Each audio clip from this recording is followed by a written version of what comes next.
बिस्मिल्लाहिर्रहमानिर्रहीम। बोलते कालम के साथ मैं आमिर रज़ा खान। और जैसे जैसे ईरान अमेरिका मुज़ाकरात जो हैं उसके हवाले से कोई अच्छी खबर आती है तो इज़राइल एक नई साजिश कर देता है, और एक नई साजिश के तहत ही वो ये चाहता है कि ये जंग जो है कभी बंद ना हो। जितनी मर्ज़ी आप कोशिश कर लें, आपको ये जंग बंद होती नज़र नहीं आती है। अब देखें, एक इज़राइली चैनल ने डोनाल्ड ट्रंप का इंटरव्यू किया उस हवाले से कि मुज़ाकरात में क्या पेशरफ्त होने वाली है। मुद्दा ये था, कहा ये गया, और इसके साथ साथ ये बात की गई कि जो है अमेरिका जो है आगे क्या करने जा रहा है। होना तो ये चाहिए था कि जहाँ ये बातें हो रही थी कि बहुत करीब पहुँच गए, डोनाल्ड ट्रंप ये कह रहे थे, उन्होंने कहा मुज़ाकरात के बहुत करीब हैं, जंग से दूर हो रहे हैं, और नज़र आता है कि वो इस आबने हमत से क्विट कर जाएंगे। उस पर उनको एक सवाल किया जाता है। ये कोई चैनल 12 है कोई उनका, 2 नंबर होना चाहिए, 12 है। अच्छा जी, ये चैनल जो है ये उनसे सवाल करता है कि इज़राइल को आपके माहदे से नुकसान होगा, जिस पर ट्रंप जो है वो सीखपा होते हैं और उसके बाद कहते हैं कि नहीं, मैं कोई बैड डील करने वाला नहीं हूँ, मैं ट्रंप हूँ।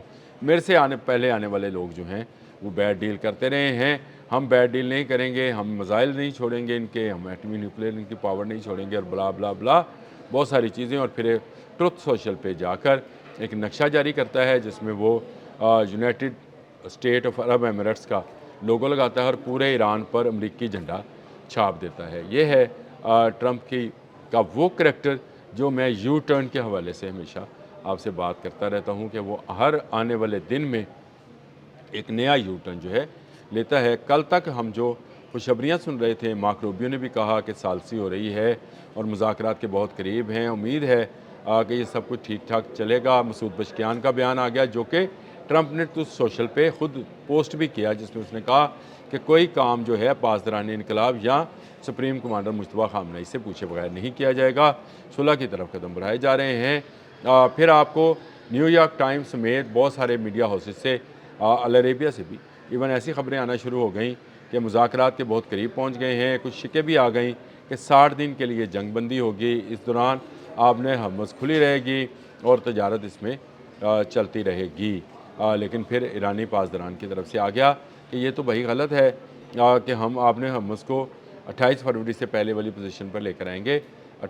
हमारे ज़ेर इंतज़ाम ही आबने हमस खुली रहेगी, यानी हम जिसे कहेंगे वो चला जाएगा, हम जिसे कहेंगे रोक लेगा। फिर अमेरिकन सदर का आ गया कि ब्लॉकेड है। आप मुझे बताएं, ये इतनी खबरें हैं, मैं सिर्फ एक दिन के वक्फे से आया हूँ, मैं अगर इसी को सिर्फ बोलना शुरू करूँ, इनकी जो लाइंस हैं बोलना शुरू करूँ तो मुझे घंटों लगेंगे कि किस तेज़ी के साथ डेवलपमेंट्स जो थी हो रही हैं और हो रही थी।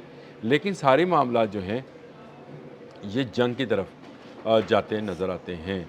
ऐसा लगता है जैसे ट्रंप जो हैं एक वक्त में एक जानब उनके जो है वो कोई मसीहा टाइप का कोई शख्स जो है वो छपा होता है, और कार्ड के दूसरी तरफ जो है उसके सींग निकल आते हैं। या उल्टा करें तो जैसे वो बचपन में हम हमारे पास कार्ड्स हुआ करते थे, वो एक तरफ करते थे तो लड़का था, दूसरी तरफ करते तो सिख था। सिख बरादरी को नहीं कह रहा, लेकिन उस कार्ड की शक्ल ऐसी बनी होती थी कि उसको एक तरफ करके देखें तो बच्चा नज़र आता था, उसको उल्टा दें, उलट दें तो वो सिख नज़र आता था। तो ट्रंप एक ऐसा ट्रंप कार्ड है जो एक तरफ से आपको अच्छा इंसान नज़र आता है और दूसरी तरफ से आपको हूरमत या जिसको अहमक इंसान कह सकते हैं वो नज़र आते हैं। उनके फ़ैसले जो हैं जज्बाती हैं, और उनके फ़ैसलों की जो है कोई वो अपने फ़ैसलों की पासदारी भी नहीं करते हैं, और हमेशा जो है कुछ कहने के बाद उलट करते हैं।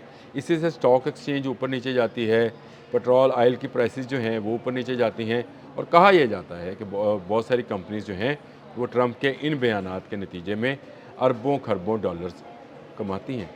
ये बात 100% ठीक है कि बहुत सारी कंपनीज़ ने इसका है, और इसमें ब्लूमबर्ग की पूरी एक रिपोर्ट पड़ी है। आप जाएं और ज़रा देखें कि ट्रंप के फ़ैसलों के बाद कैसे उतार चढ़ाव करके जो है पैसा निकाला गया। न्यूयॉर्क टाइम ने भी अलग से स्टोरी की थी, CNN ने भी इस पर स्टोरी क्या रखी है कि इन फैसलों के नतीजे में कैसे कंपनीज़ जो हैं वो पैसा बनाती हैं। सिर्फ बयानबाजी है और कुछ नहीं है। इस बयानबाजी का नतीजा ये है कि आज जो है कोई इत्मीनान नहीं कर रहा ट्रंप पर, और ट्रंप जो है उसने इजरायली मीडिया को इंटरव्यू देते हुए इस बात का वाशगाफ अल्फाज में कह दिया کہ جو مذاکرات ہیں وہ اسی صورت میں ہو سکیں گے جو کہ اسرائیل کے لیے نقصان دہ، یعنی جو اسرائیل کا مطالبہ ہے کہ ایران کو نیوکلیئر پاور نہیں ہونا چاہیے، اور نیوکلیئر پاور اتنا بھی نہیں ہونا چاہیے، یہ بھی بات ذہن میں رکھیں کہ اس سے وہ بجلی بنا سکے، یعنی یورینیم کو جو 3-4-5% افزودہ کر کے بجلی بنائی جاتی ہے اس قابل بھی نہیں چھوڑنا، تمام کے تمام ریئیکٹرز جو ہیں ان کو اپنی نگرانی میں زمین بوس کر دیا جائے۔ اس پر ایران کبھی نہیں آئے گا۔ مسعود پزشکیان نے بالکل ٹھیک کہا کہ جو ان کے جو ہیں لیڈر ہیں مجتبیٰ خامنئی، وہ سپریم لیڈر جو ہیں ان کی اجازت کے بغیر وہ کوئی معاہدہ اس طرح نہیں کر سکتے۔ ہاں وقتی جنگ بندی ہوگی، مستقل جنگ بندی نہیں ہے۔ اگر آپ فارسی یا جو ایرانی میڈیا ہے اس کو دیکھیں اور آپ ایک طرف امریکن یا یورپین میڈیا کو دیکھیں تو آپ کو فرق صاف نظر آتا ہے بیانات میں اور باتوں میں۔ ایسے لگتا ہے جیسے دونوں طرف جو ہے مائنڈ گیم جاری ہے، ایک دوسرے کے نروز کا امتحان لیا جا رہا ہے۔ ایرانیوں نے 40 روزہ جنگ میں اپنے نروز، اپنے مسلز دکھائے ہیں، امریکہ اور اسرائیل اس میں ناکام رہے ہیں، اور اب امریکہ جب بھاگنا چاہتا ہے اسرائیل اس کو بھاگنے نہیں دیتا ہے۔ تو یہ سارا معاملہ جہاں ہمیں جیسے ہی دبتا ہوا نظر آتا ہے ویسے ہی نکلتا ہوا نظر بھی آتا ہے، اور میں اکثر دہیمہ والی حدیث کا ذکر کیا کرتا ہوں کہ یہ دھواں جو کہ اس وقت بھی سارے گھروں میں موجود ہے، اگر آپ اس کو اس طرح سمجھیں تو دنیا کا کون سا ملک اور کون سی معیشت ہے جس کے گھر میں یہ نہیں گھسا ہے۔ مہنگائی یا پٹرول کی قیمتیں، امریکہ جو کہ یہاں سے 12,000 کلومیٹر دور ہے، وہاں سے لے کر ہم خود ہمارے گھر تک، اور یہاں ہمارے گھر سے لے کر مڈل ایسٹ تک جو ہے، یہ ساری دنیا کا اگر آپ چکر لگائیں تو پیٹرول پرائسز، مہنگائی اور اشیاء خوردونوش کی قیمتوں کی ہوش ربا جو ہے اضافہ آپ دیکھ سکتے ہیں۔ شاید ہی کوئی ملک بچا ہو، ایران سمیت، امریکہ سمیت، مڈل ایسٹ سمیت، اسرائیل سمیت تمام ملکوں میں یہ دھواں داخل ہو رہا ہے، اور کبھی کبھی یہ اس حدیث مبارکہ کے مطابق یہ آپ کو ختم ہوتا نظر آئے گا اور ایک دم سے فلیئر اپ ہو جائے گا، ایک دم سے دوبارہ سے نکل آئے گا اور دوبارہ سے دنیا کو حیران پریشان کرے گا۔ مجھے یہ معاہدہ جو ہے اس میں بالکل جو ممالک اس میں موجود ہیں وہ اس کو نیک نیتی سے کرانا چاہتے ہیں۔ پاکستان، قطر، سعودی عرب، تمام ممالک جو ہیں نیک نیتی کے ساتھ کوششیں کر رہے ہیں کہ ایران کو ایک بڑی تباہی سے اور دنیا کو ایک بڑی معاشی تباہی سے بچایا جا سکے، اس آگ کو ٹھنڈا کیا جا سکے جو ایران، امریکہ اور اسرائیل کے مابین بھڑک رہی ہے۔ اس آگ کے ٹھنڈا ہونے سے ہی پوری دنیا کی معیشت دوبارہ سے چلنا شروع ہوگی، آبِ ہمس کھلے گی تو دنیا میں پیٹرول پرائسز نیچے آئیں گی، اشیاء خوردونوش اور ادویات کی قیمتیں نیچے آئیں گی، اور دنیا دوبارہ سے امن کی طرف چلی جائے گی۔ لیکن جیسے ہی کوئی ایسا کام ہونے لگتا ہے، اسرائیل ایک نیا حملہ جو ہے لیبنان پر کرتا ہے، اور ایران کی شرائط میں یہ شرط شامل ہے کہ لیبنان میں بھی امن ہوگا، جو کہ اسرائیل ہونے نہیں دے گا، کیونکہ وہ تو جنگ چاہتا ہے، وہ چاہتا ہے کہ امریکہ اس جنگ میں پھنسا رہے اور اس آگ کا جو دھواں ہے وہ دنیا کے تمام ملکوں میں جائے۔ اسی میں یہودیوں کو فائدہ نظر آتا ہے۔ انتہائی مکار اور دھوکے باز قسم کی یہ قوم ہے۔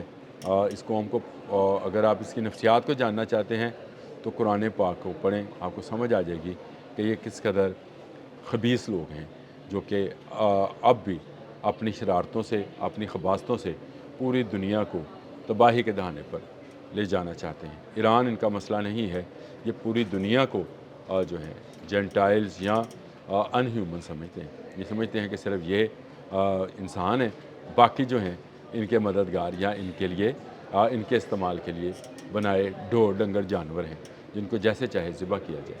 یہ ایک الگ میتھولوجی ہے ان کی، اسرائیلیوں کی، اس پر بھی غور کیجیے گا، اور اس پر بھی غور کیجیے گا کہ یہ دہیمہ والی حدیث جو ہے اس کے مطابق یہ دھواں بند ہوتا نظر آئے گا تو دوبارہ پھیل جائے گا۔ اللہ پاک ہمیں امن دکھائیں، امن سے ہم رہیں، اور امن کے لیے پاکستان کی کوششیں جو ہیں وہ سرخرو ہوں، امن کا صحرا پاکستان کے سر سجے، یہ میری بھی دعا ہے، آپ بھی دعا کریں۔